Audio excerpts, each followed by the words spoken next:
সবাইকে স্বাগতম আমার পেজে। আসসালামু আলাইকুম এভরিওয়ান, কেমন আছেন সবাই? আশা করি ভালো আছেন। আপনাদের দোয়া আমিও অনেক ভালো আছি। তো কে কোথা থেকে আমার ভিডিওটা দেখছেন প্লিজ কমেন্ট করবেন। কমেন্ট করতে কিন্তু ভুলবেন না, অবশ্যই কমেন্টটা করবেন। 1 বছর আগের কথা, আমি তখন স্কুলে পড়তাম। খুব শান্তশিষ্ট ক্লাসে চুপচাপ থাকতাম, কোনোদিনও রিলেশনে পড়িনি। তবে এটাই আমার ফার্স্ট রিলেশন, তাও বাজি ধরে। তখন ফ্রেন্ডকে রাগের মাথায় বললাম আমি প্রেম করে দেখাবো, প্রেম করে বিয়েও করব, সংসারও করব। বাট প্রেম হলো, আমার বিয়েও হলো না ওই ছেলেটার সাথে। তখন আমি ছেলেটাকে ফ্রেন্ড বানাই এবং কথাবার্তা বলতে থাকি। তারপর ছেলেটাকে নিজেই প্রেমের প্রস্তাব দেই। তারপর আমাদের রিলেশনটা কন্টিনিউ চলতে থাকলো। আমি তার প্রতি মায়া পড়ে গেলাম। আমি তার থেকে সরে আসতে পারলাম না, কেন জানি ওর প্রতি আমার আবেগ ভালোবাসাটা বেড়ে গেল। আমি তার থেকে সরে আসতে গেলে কেমন জানি আমার কাছে লাগে। তো আমি রিলেশনটা কন্টিনিউ চালাই গেছি। আমাদের রিলেশন কন্টিনিউ চলতে চলতে 1 বছর পার হয়ে গেল। 1 বছর পার হয়ে যাওয়ার পরে হঠাৎ করে সে একদিন আসলো, আসি বলল সে নাকি রিলেশন কন্টিনিউ করতে পারবে না। তো আমি ওকে জিজ্ঞেস করলাম কেন পারবা না, আমার কি বলছিল, যদি বলো তাহলে আমি শুধরে নিব, তারপর আমাকে ছেড়ে যেও না।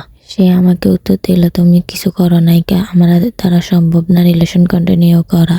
আমি এতে কিছু বলতে পারবো না, বোঝাতেও পারবো না। আমি ব্রেকআপ করতে চাই, ব্যাস এটাই আমি শেষ কথা বলে দিলাম। তারপর আমি তাকে আর কিছু বলি নাই।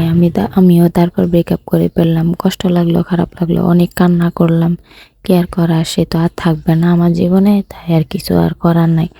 আমি তারপর আমার পরিবারের পছন্দ মতন আমি বিয়ে করে নিলাম। হঠাৎ একদিন আমি বাইর হয়েছি আমার হাজব্যান্ডের সাথে। বাইর হওয়ার পরে দেখি সে আমার বেস্ট ফ্রেন্ডের সাথে মানে রিলেশনে মানে দেখা করছে আর কি। তারা দেখা করে তারা কথাবার্তা বলতেছে। তো আমি আমার হাজব্যান্ডকে বলে তুমি একটু দাঁড়াও, আমি আসতেছি, ও দেখো আমার ফ্রেন্ড, আমি ওর সাথে কিছু কথা বলে আসি। কার সাথে কথা বলে, কথা বলে মানে একটা কথা বানাই বলে আমি ওর সাথে ওদের সামনে গেলাম। তারপর ওরা আমাকে দেখে একটা থমকে গেল আর কি। আমার বিএফ মানে এক্স বিএফ যে ছিল সেও আমাকে দেখে একটু কেমন জানি হয়ে গেছে। আমার বেস্ট ফ্রেন্ডও হয়েছে। তো আমি ওদেরকে জিজ্ঞেস করলাম আমার কি বলছিল যে আমার সাথে এমন করছে, আমাদের ঠকাইছে। আমি ওই ছেলেকে জিজ্ঞেস করলাম, সে কোনো উত্তর দিল না। এবং আমার ফ্রেন্ডকেও বললাম যে তুই আমার সাথে এই বেইমানিটা কেন করলি, তুই তো আমার বেস্ট ফ্রেন্ড ছিলি, তাহলে কেন এমন করছিস আমার সাথে।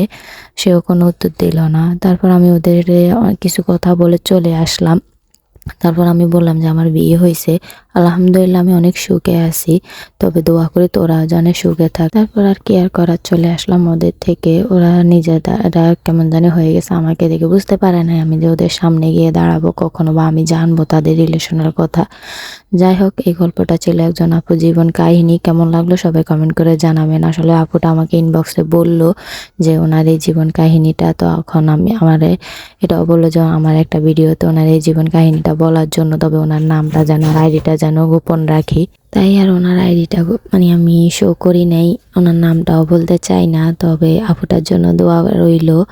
উনি অনেক হ্যাপি আছে এখন, যাকে বিয়ে করছে পারিবারিকভাবে যে বিয়ে হয়েছে তার কাছে অনেক সুখে আছে আলহামদুলিল্লাহ। দোয়া করি এভাবে যেন উনি আরও সুখে থাকতে পারে। তো কেউ যদি তার জীবন কাহিনীর গল্প বলতে চান তাহলে আমাকে ইনবক্সে বলতে পারেন। তো আপনাদের নামটা যদি বলতে বলেন তাও বলে দিতে পারি, আর যদি বলেন যে গোপন রাখতে তাও গোপন রাখতে পারি। তো আমার ভিডিওটা কেমন হয়েছে তাও কিন্তু কমেন্ট করে জানাবেন। আল্লাহ হাফেজ।